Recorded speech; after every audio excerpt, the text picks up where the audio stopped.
The truth occurs.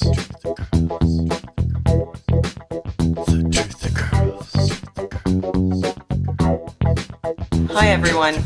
Well, you know how we often say that once you've taken the red pill, you can't take the blue pill? Charlie Veitch is going down in history as the first person to have taken the blue pill after taking the red pill. Now here's the video that's causing such a stir, why Charlie Veitch changed his mind, being interviewed by Max Eigen. I'm not gonna diss Charlie or anything for his views.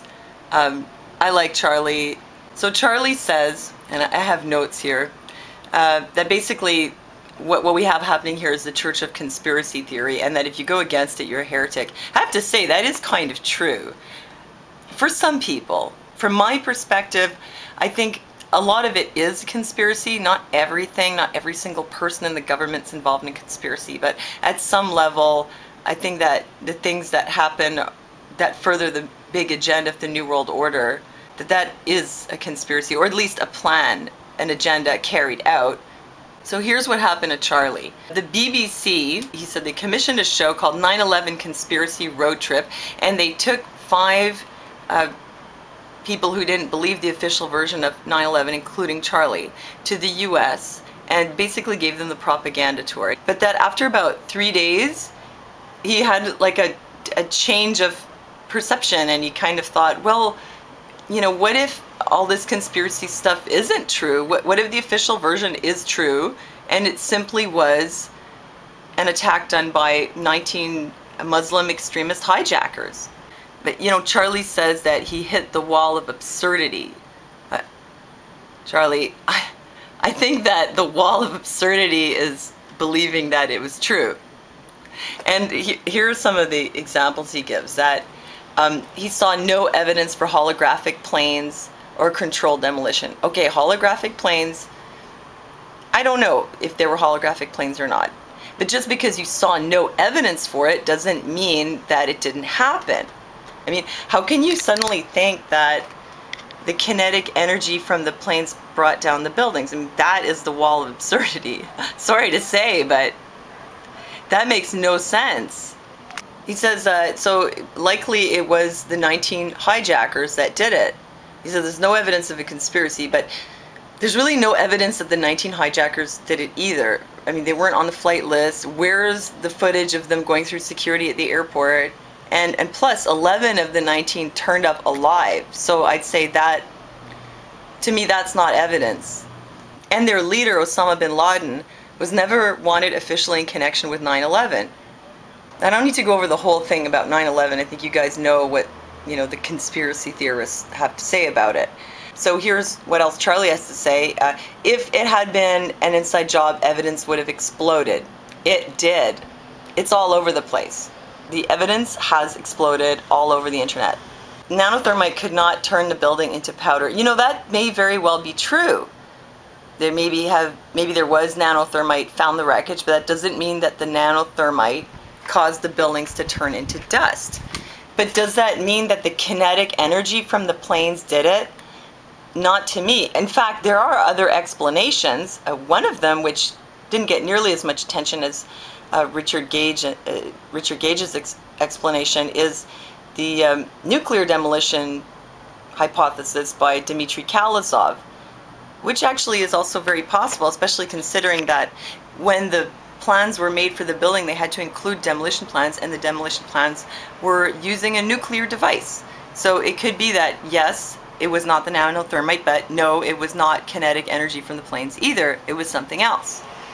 I have to say, it's a bit weird that they asked Charlie Veitch to go as a 9/11 official story denier, because Charlie's never been like a really big 9/11 guy. I mean, he talks more about, you know, your consciousness and that we're all one, and about love and about not living in fear and stuff like that. So reprogramming Charlie Veitch to believe the official story of 9/11 is a bit of a strange accomplishment. It's a bit like getting Richard Gage to take a flu shot.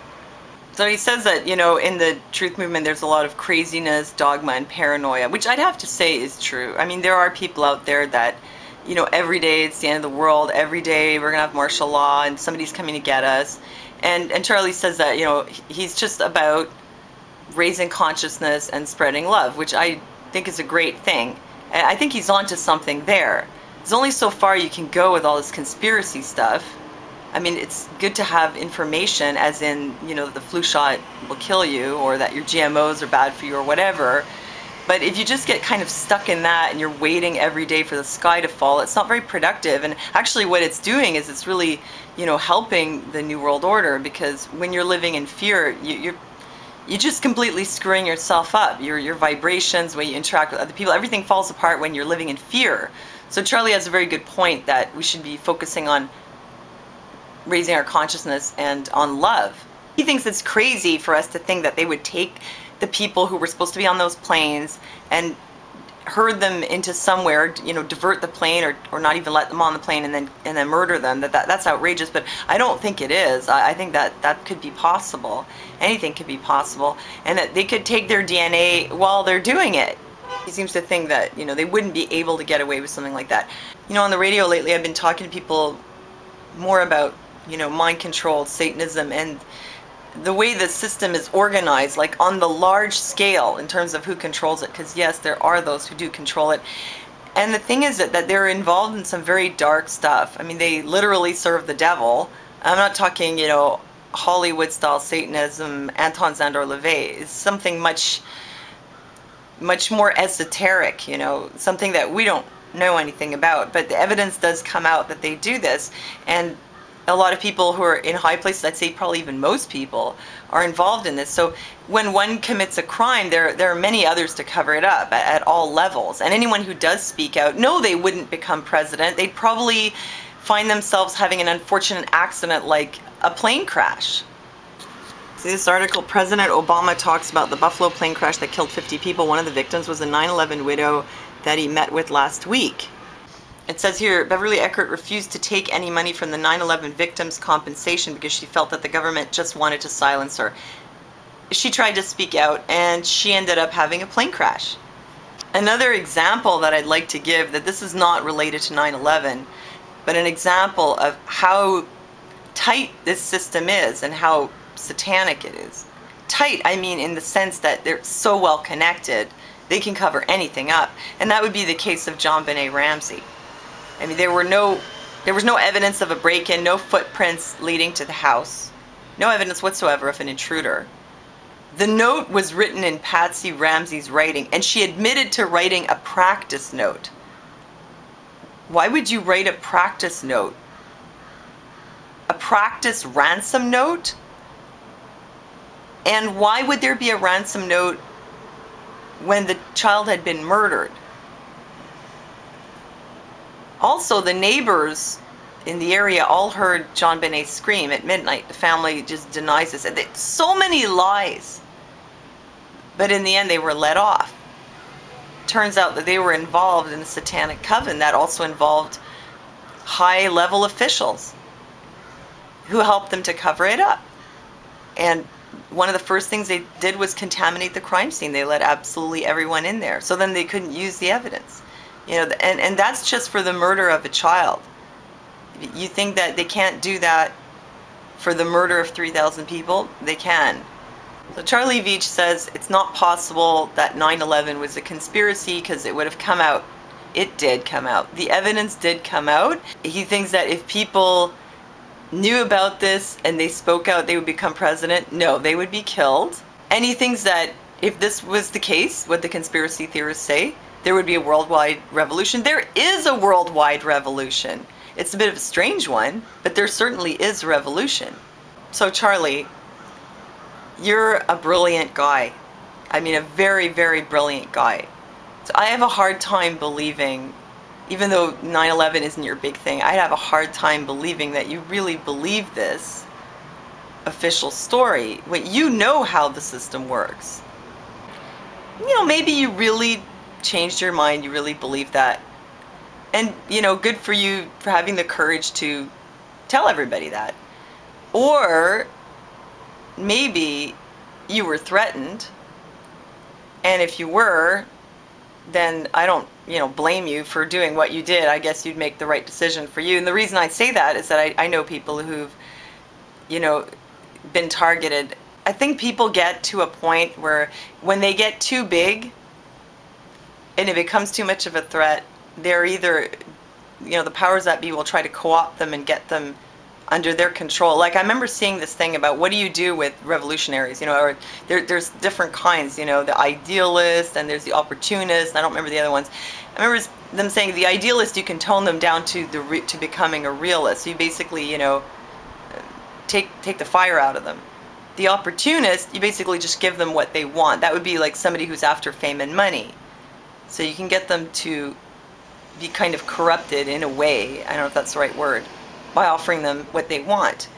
And I guess they have other strategies for other people. I know one person who was targeted and was told, if you do XYZ, you'll lose everything and wish you were dead. And that's basically what ended up happening. I mean, they really have a lot of power.